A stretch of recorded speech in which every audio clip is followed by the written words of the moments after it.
তোকে দেখে প্রথমবার এমন তো নাই আমার, ছুটে চলে তোর পিছু পিছু, কোনো কথা শোনে না আর।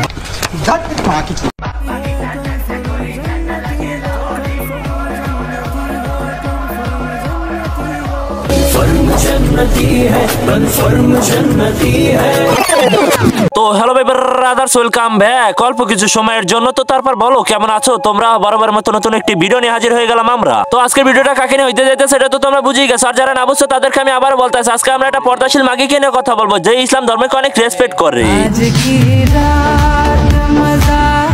তো এখন বিশ্বাস করেন রাসেল ভাই ওর ভিডিওগুলো দেখার পর আমার মন চাইতেছে ওর বাসায় কিছু বোম্বাই মরিচ নিয়ে যায়, আর বোম্বাই মরিচ গুলা নিয়ে ওর সাগুয়াতে লাগাই দেই। মানে বোকাচোদারা নারী জাতি নামে কলঙ্ক। আরে বোকাচোদার বাচ্চা, তোর যদি ভাইরাল হওয়ার এত ইচ্ছা তাহলে যে ফোন ভিডিও কর, তুই সোশ্যাল মিডিয়ার ভিতরে সেই ধরনের উল্টাপাল্টা ভিডিওগুলো দাস কেন? তোর যদি ভাইরাল হওয়ার এত ইচ্ছা থাকে তাহলে তুই হিজাব পরে ভিডিও করস কেন? তুই যদি র্যাঙ্কড হয়ে নাচস তাহলে তো তুই আরো হলে ভাইরাল হইতে পারবি বোকাচোদা। মানে এই মাদারচোদার বাচ্চাদের কারণে আজকে আমাদের ইসলাম ধর্ম ছোট হয়ে যাইতেছে। আরে বোকাচোদার বাচ্চা, তুই হিজাব পরে কি বুঝাইতে চাস? তুই কাকরাইল মসজিদের ইমাম মাদারচোদের বাচ্চা। তো গাইস, এখন এই মেয়েটাকে নিয়ে কথা বলার কারণে কিছু নয় সালকা পোলাপাইন্ড এসে আমাকে কমেন্টে বলবে মেয়ে জাতি তো হলো আমাদের মায়ের জাত। হ্যাঁ, এটা আমি মানি, মেয়ে হলো নারী আর নারী হলো আমাদের মায়ের জাত। কিন্তু এই ধরনের বোকাচোদা গুলার যদি নারী বলি তাহলে নারী জাতির কলঙ্ক হবে বারা। তো এই সকল মেয়েদেরকে আমরা নারী না বলে এদেরকে আমরা বলতে পারি চুতমারানি। এখন তোরা যারা উল্টাপুল্টা কমেন্ট করতে আসবি তোদেরকে আমি বলতে আসি, ভাই তোরা কি জানো সেই মেয়েদের জন্ম কোথায় হয়েছে?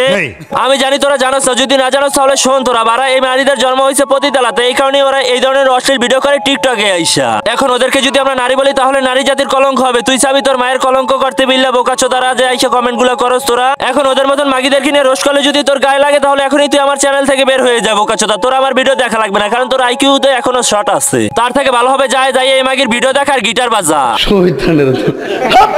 তো গাইস, কিছু কিছু বোকাচোদারা আছে, রিসেন্টলি দেখছি আমার ফেসবুক পেজে এসে উল্টাপুল্টা কমেন্ট করতেছে। এই বোকাচোদাদের কারণে আজকে এই কথাগুলো বলছি। মানে এই বোকাচোদা পাবলিকদেরকে রোস্ট করলে এই মাদারচোদগুলার গায়ে লাগে। আর বোকাচোদা তোদের গায়ে লাগবে কেন? তোদের কি মাবুন হয়? যদি মাবুন হয় যায় বাসার ভিতরে আটকে রাখে, এই ধরনের নষ্ট ভিডিও করতে দাস কেন বারা?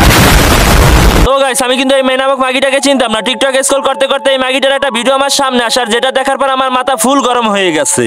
তোকে দেখে প্রথমবার এমন তো নাই আমার। তো গাইস, এবার তোমরা বলো এই ভিডিওগুলো দেখার পর কি তোমাদের মাথাগুলো ঠিক থাকবে? তো আমি এগুলো নিয়ে কথা বললে কিছু বাঞ্চতগুলো এসে আমার কমেন্ট উল্টাপুল্টা গালাগালি করে। তো তোরা গালাগালি করে তোদের বংশের পরিচয় দিতেছস। আমার মনে হইতেছে যে তোরাও এই মাগির মতন খাঙ্কিপাড়ায় জন্ম হইছো।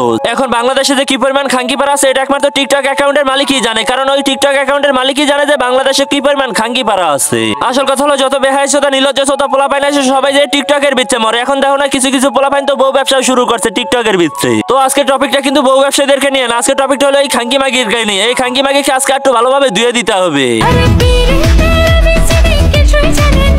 আরে বোকাচোদা, তুই পিরিতের এবিসিডি কিভাবে বুঝবি? কারণ তুই তো বুঝবি ব্যবসা বানার এবিসিডি, কারণ তুই তো ব্যবসা পাড়া থেকেই উঠে আইছস। এখন তুই কি আমাকে একটা কথা বলবি বারা? তুই মাথা হিজাব দিয়ে নিচের সাইডটা এত খোলা রাখছস কেন? কি পাবলিককে দেখাইতে চাস তোর সাইজ অনেক বড় বড়? তো গাইস, আমি চাইতেছি না এই মাগিটাকে নিয়ে আর কোনো কথা বলতে, কারণ এই মাগিটা নিয়ে যতই কথা বলবো ততই আমার মুখ খারাপ হবে। তো তার জন্য এই পর্যন্ত আজকে আমরা ভিডিও সীমাবদ্ধ রাখতে চাইছিলাম, কিন্তু তোমাদের মাঝখানে একটা দুদলের ভিডিও দেখাবো, ওটা দেখাই আমরা বিদায় নিয়ে যাবো। দিদি, আমরা তো মটন খাবো না, আমরা তো খাবো তোমার দুধু। মানে এত বড় বড় দুধু নিয়ে দাঁড়ায় রয়েছে, ওই দুধু যদি না খাই তাহলে তো আমাদের ভবিষ্যৎ অন্ধকার হয়ে যাবে। আরে তাহির আঙ্কেল, আপনি আমাদেরকে রাগারাগি করতেছেন কেন? এই দিদি তো ফুটবলারদের কাছে এসে একদম খুইলা বসে থাকে। আরে কাকু, হারামি তো আমরা না, হারামি আছে কিছু ফুটবলাররা যারা অনেক দূর থেকে আসে শুধু দিদির দুধ দেখার জন্য। আরে ভাই, তোদের ওখানে 450 না, মাগনা হোক তাতে আমাদের কোনো মাথা ব্যথা নাই, কিন্তু তুই যে বারবার দুধের দিকে ফোকাস দিতেছ সেটা কিন্তু আমরা ভালোভাবে বুঝে গেছি বোকাচোদা। দুধ বলে ইটস প্লেন এন্ড সিম্পল। তুমি যত বড় দুধওয়ালি হও না কেন, তোমার দুধে ভেজাল আছে। সরি দাদা, আমাদের এই দিদির দুধে কোনো ভেজাল নাই, এটা হলো অথেন্টিক পিওর দুধ, এটা তো একদম খাঁটি দুধ। আপনি কি জানেন এই দুধ দুটো দেখার জন্য কত দূর থেকে যে কত সাপি ফুটবলাররা দিদির কাছে আসে? তো গাইস, তোমরা কি জানো রাজদার পকেট পলাটার্স এই দিদির দুধের বিজনেস ভালো চলতেছে? তো তোমরা যারা যারা দুধ খাবে তারা একটা করে কমেন্ট করে যাও। তো গাইস, এটা আমার একটা শর্ট চ্যানেলের ভিডিওর ক্লিপ, এটা দেখে তোমাদের কেমন লাগছে তো সবাই কমেন্ট করে বলে যাও, আর সবাই চ্যানেলটা সাবস্ক্রাইব করে আমাদের পাশে থাকো।